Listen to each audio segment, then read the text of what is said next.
Bienvenue à toutes et à tous sur Sika TV. Merci de votre fidélité à l'invité de l'économie.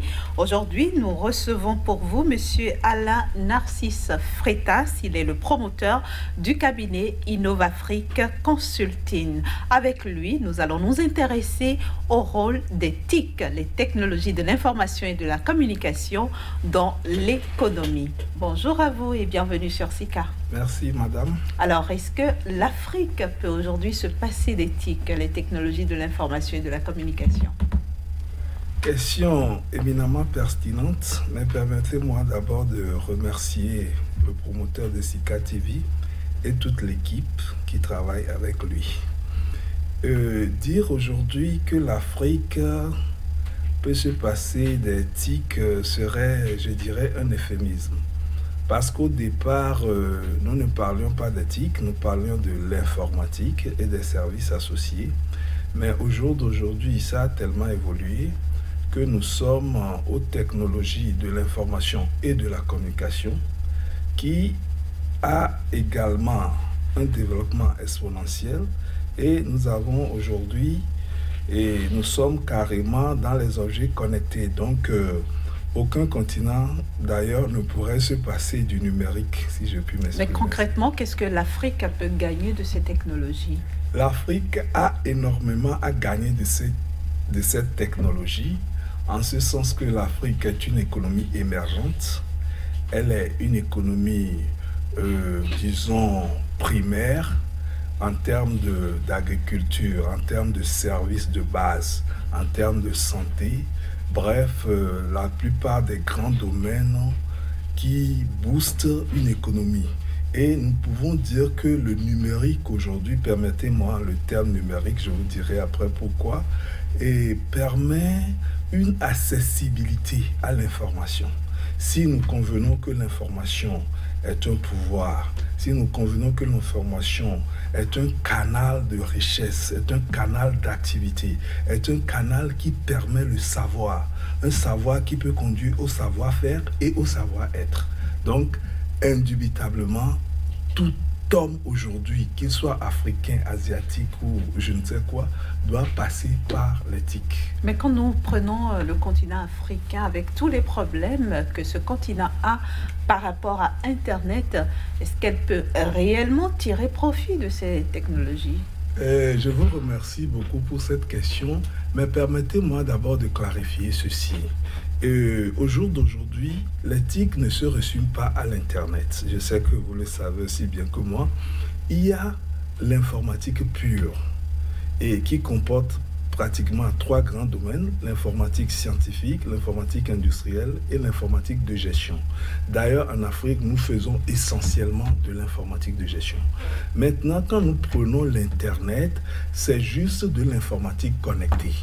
Je ne veux pas aller trop dans des termes techniques scientifiques. C'est de l'informatique mis, disons, en réseau. On interconnecte des PC dans un intranet ou dans un extranet. Et quand ces intranets sont interconnectés entre elles, soit dans une ville, on parle d'une méga connexion, d'un méga réseau. Et quand c'est local, on parle de LAN, Local Area Network, ainsi de suite. Donc, nous avons à gagner d'abord en maîtrisant l'informatique elle-même. Parce que l'informatique, c'est une science qui permet l'automatisation des tâches. C'est une science qui permet l'automatisation des procédures, quel que soit le domaine où vous vous trouvez. Que vous soyez dans un domaine de production, l'informatique vous permet, depuis même la plantation, de voir tout le circuit, tout le processus que subit la graine dans le sol, les fruits que ça donne et la quantité que vous avez. Donc, c'est un outil pour pouvoir connaître les données selon n'importe quel produit, quel article. Si je prends... Et est-ce que cet outil, dans le même temps, ne menace pas les emplois? Pas pour le moment. En Afrique, nous n'en sommes pas encore à ce niveau. Et sincèrement, au jour d'aujourd'hui, il y a 36 000 métiers dans le numérique, dans l'éthique. Et je ne sais pas si en Afrique, bon, nous sommes arrivés à atteindre 7 000, 8 000 et occurrences de ces métiers-là en termes de compétences dans les institutions, dans les entreprises. Je vous donne comme exemple au jour d'aujourd'hui, on parle d'intelligence artificielle. Je ne sais pas combien d'Africains en sont arrivés là. On parle des outils d'aide à la décision. Vous prenez certains directeurs de société, ils savent bien manager, ils savent bien conduire des équipes, mais vous les mettez devant un PC, difficilement ils pourront aller à un niveau utilisateur, rien qu'avec Excel. Je ne parle pas d'Access, je ne parle pas de Prolog, ni des autres langages de programmation et autres. Donc c'est un outil que nous devons nous approprier. Au jour d'aujourd'hui, regardez seulement le marché de Dantopa. Imaginez le nombre de commerçantes qui sont là et qui, vous m'excuserez de le dire, sont analphabètes, mais qui glanent des millions.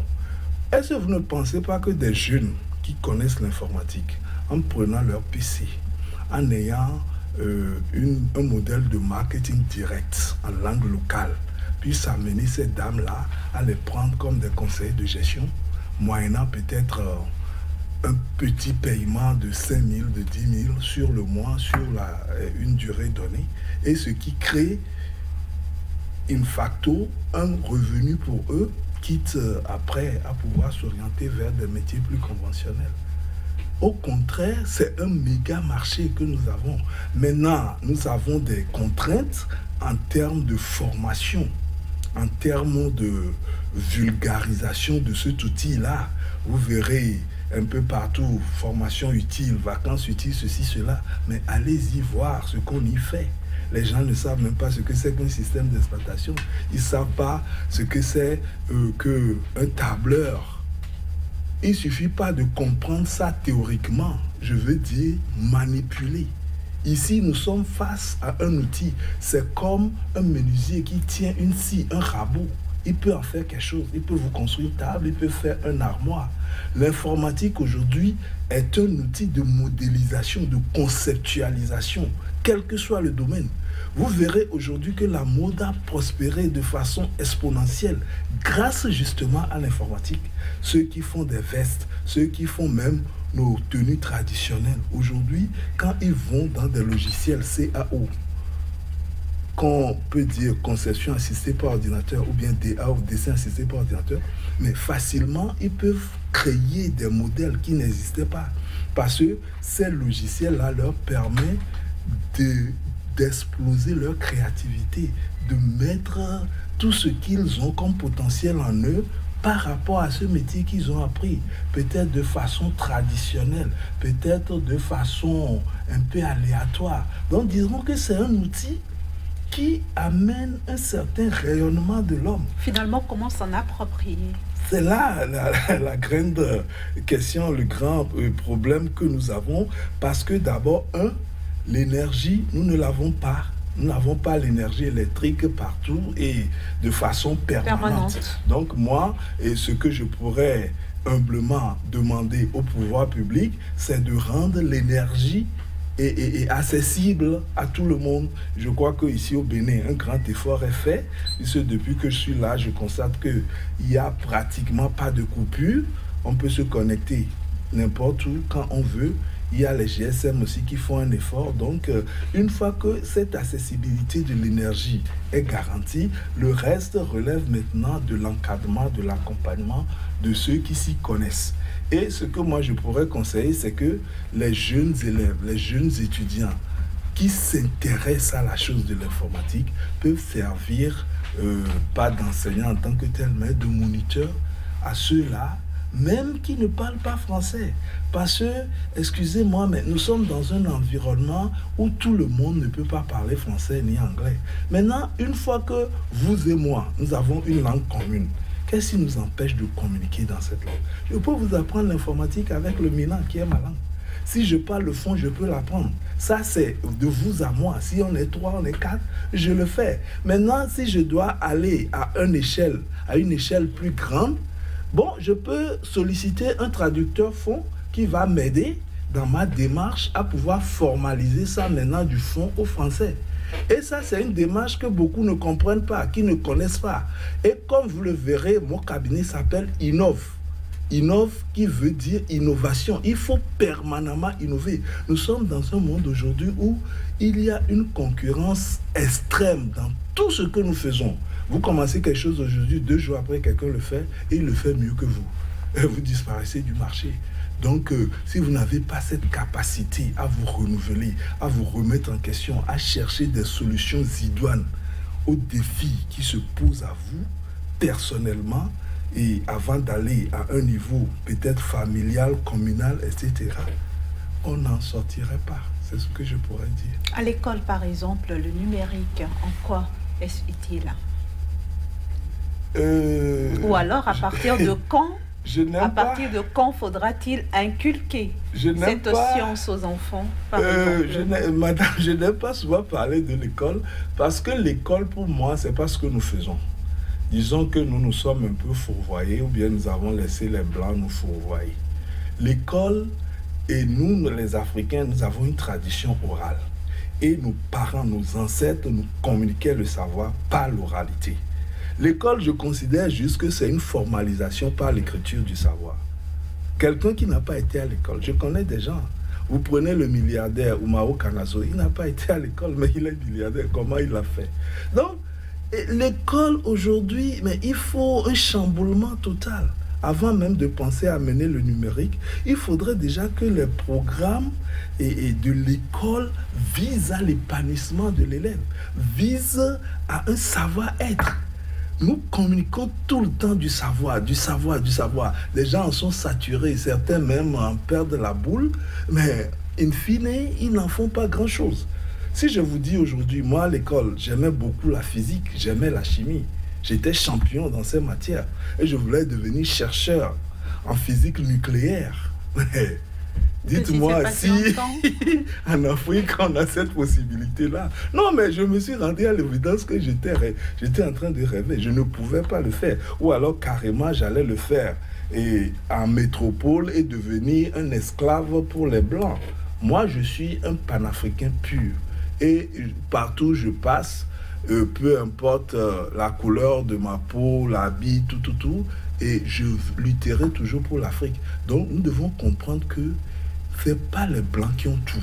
C'est vrai, ils ont la technologie, ils ont beaucoup d'inventions, beaucoup de choses, mais nous aussi, nous avons l'intelligence, nous avons un savoir que nos ancêtres, nos parents nous ont légué. Et ce savoir-là, aujourd'hui, le problème va aux politiques. Quelle vision nous avons de l'Afrique de demain? Que voulons-nous faire de notre savoir, même vis-à-vis du numérique?